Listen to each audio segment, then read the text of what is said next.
सकती है। अगर आज का प्रयास रहा तो परिणाम बहुत बेहतर निकलेगा। आज से इस भागवत महापुराण के सामने ये प्रण कर लीजिए कि आप मोबाइल के बीच हेलो शब्द का प्रयोग नहीं करेंगे। हरि बोल। हेलो शब्द का प्रयोग नहीं करेंगे। हेलो शब्द बंद करिए। हेलो शब्द का कोई अर्थ नहीं है। हेलो का कोई प्रयोजन नहीं है। क्या अर्थ है हेलो का? ये किसी की अम्मा नहीं है, ये किसी की चाची नहीं है, ये किसी की फूफा नहीं है, ये किसी की दादी नहीं है, ये किसी की मामी नहीं है कौन ये हेलो? और तुम सवेरे 5 बजे तुम्हें एक फोन आता है, 4 बजे ब्रह्म मुहूर्त की बेला में एक फोन आता है, तो तुम फटाक से बोलते हो हेलो। क्या है हेलो? पूरे वातावरण को आपने खराब किया। जय माता की बोलिए,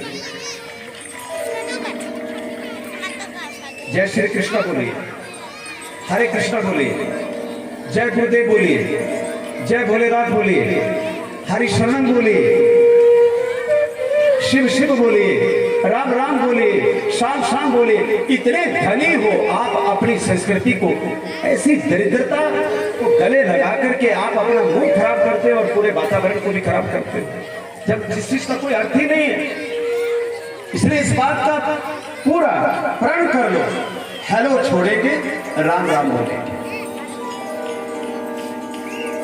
और जब तुम थोड़ा थोड़ा अभ्यास करोगे, अभी तक तुम्हें अभ्यास किसी ने बताया नहीं है। इन अभ्यास गतियों पर भी केवल जो आते हैं वो केवल बैठते हैं, कुछ क्षण ढोल बजाते हैं, नचाते हैं और भाग जाते हैं, कुछ लूट खसुट होती है और बस हो गया। जीवन के सारभूत सत्य को उजागर करना आम व्यक्ति के बस की बात नहीं है। जीवन की वास्तविकता के साथ मनुष्यता को जोड़ना, इसके लिए बड़ा तपश्चर्या और बड़ा त्याग करना पड़ता है। तब जाकर के जीवन की वास्तविकता को समझता है व्यक्ति और समाज को समझा सकता है व्यक्ति। इसलिए मूलभूत सिद्धांतों को अपनाने का प्रयास करें। मूलभूत सिद्धांत। अच्छा, जब आप बच्चों को ये बोलते हो, जब कोई मेहमान जाता है, बोलो बेटा बाय बाय। क्या है ये बाय बाय? जब कहीं अनर्थ होता है तब करते हो हाय हाय हाय हाय, और बच्चे को कहलाते हो बाय बाय, और उससे बब्बा नहीं बोलना आया तो वो भी हाय हाय करेगा, क्योंकि बाय बाय बिल्कुल हाय हाय के करीब है। क्या मतलब है?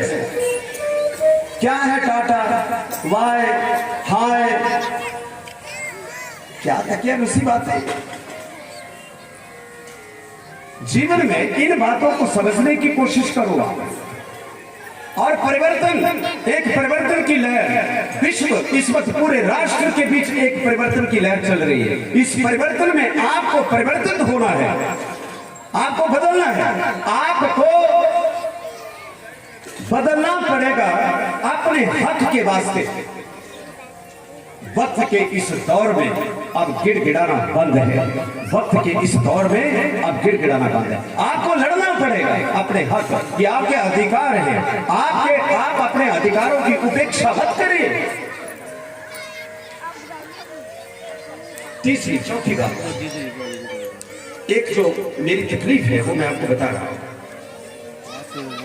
हमने अपनी बाल्यावस्था में देखा है, जब कोई जीव विदा होता था तो हमारे बुजुर्ग कहा करते थे कि तड़का नहीं लगाना, क्योंकि तड़के की आवाज आती है। वो जो दाल में तड़का लगाते हैं उसमें आवाज आती है, तो सूत्र पाठक के बीच तड़का नहीं लगाना चाहिए। ये प्रमाण भी है, शास्त्रों के अंदर इसका प्रमाण भी है। तड़का नहीं, प्याज लहसुन नहीं, इन सब चीजों का वर्जन। पिंड दान करना है, उसको 11 दिन 12-13 दिन तक लगातार लोग आएंगे, लोग जाएंगे, सब सफेद कपड़े लेके आएंगे, सफेद जाएंगे। क्यों? ठीक बात है। 12-13 दिन एक प्रतिज्ञा करिए कि भगवान ना करे किसी के घर में भी ऐसा हो, लेकिन अगर कभी किसी के घर ऐसा हो तो मैं इस भागवत मंच से आपको कहना चाहता हूं, कोको कोला पिलाना बंद, दूसरी चीजें बोतल वाली बंद, वो जो दूसरे प्लास्टिक के कप, कोका कोला, फेंटा, लिम्का, वो मरने को आया है। एक मरा है और बाकी पीटने आए हैं सफेद कपड़े लेकर के, और तुम ट्रे लेकर के घूम रहे हो। तुम पानी तो पिलाओ उनको, तुम रोटी तो खिलाओ उनको, कोई बात नहीं।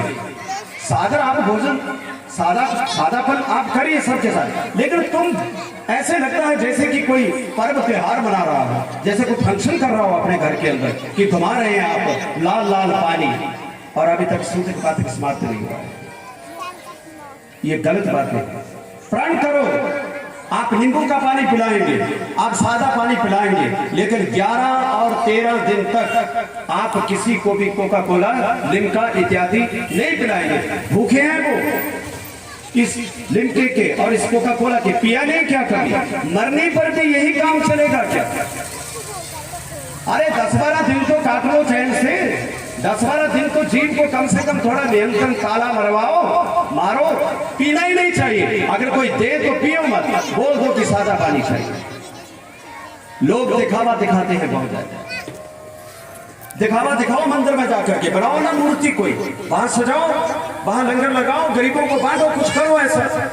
दिखावा वहां दिखाना, वहां किस बात का, जहां सूत्र पात्र पड़ा है। इसलिए विनम्रता पूर्वक मैं आपको ये कहना चाहता हूं कि अशुभ वेला में आप अपने घर में 11 और 13 दिन तक कोका कोला न तो पिएंगे, लिम्का न तो पिएंगे, न आने वाले किसी वियोगी को पिलाएंगे जो छाती पीट रहा है, उसको पानी पिलाइए, नींबू पिलाइए, खाना खिलाइए। हरि बोल बोल बोल। इन गंदगियों को बाहर निकालिए।